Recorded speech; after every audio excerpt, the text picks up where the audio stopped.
On est loin du chaos à Nancy, on est loin du chaos également dans la périphérie de Nancy où nous nous trouvons désormais dans le petit village de Tantonville très précisément.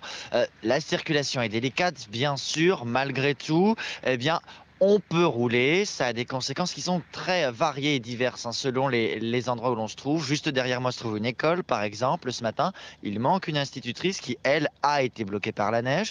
On a vu des parents qui ont amené leurs enfants en luge ce matin. Mais la directrice, elle, par exemple, a pu rejoindre l'établissement. Écoutez ce qu'elle nous disait tout à l'heure au micro de Frédéric Poussin. Elle nous résume cette situation un petit peu entre deux.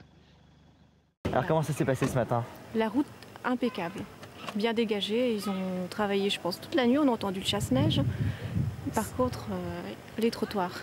C'est la fin qui a été plus difficile. La fin qui est difficile pour se garer. Ça s'est passé comment? Il a fallu m'aider. Voilà, pousser la voiture. Et maintenant vous êtes garé. Voilà, je suis garée jusque ce soir et ce soir on verra. Si l'on regarde à l'échelle de toute la région Lorraine, là aussi on est dans un entre-deux. Les interdictions de circuler pour les poids lourds sont progressivement levées un petit peu partout. C'était le cas dès ce matin sur certains tronçons de l'autoroute A4. En revanche, il reste des axes délicats. C'est le cas par exemple de l'A30 ou de l'A31 au niveau des frontières belges et luxembourgeoises. Le retour à la normale sera progressif.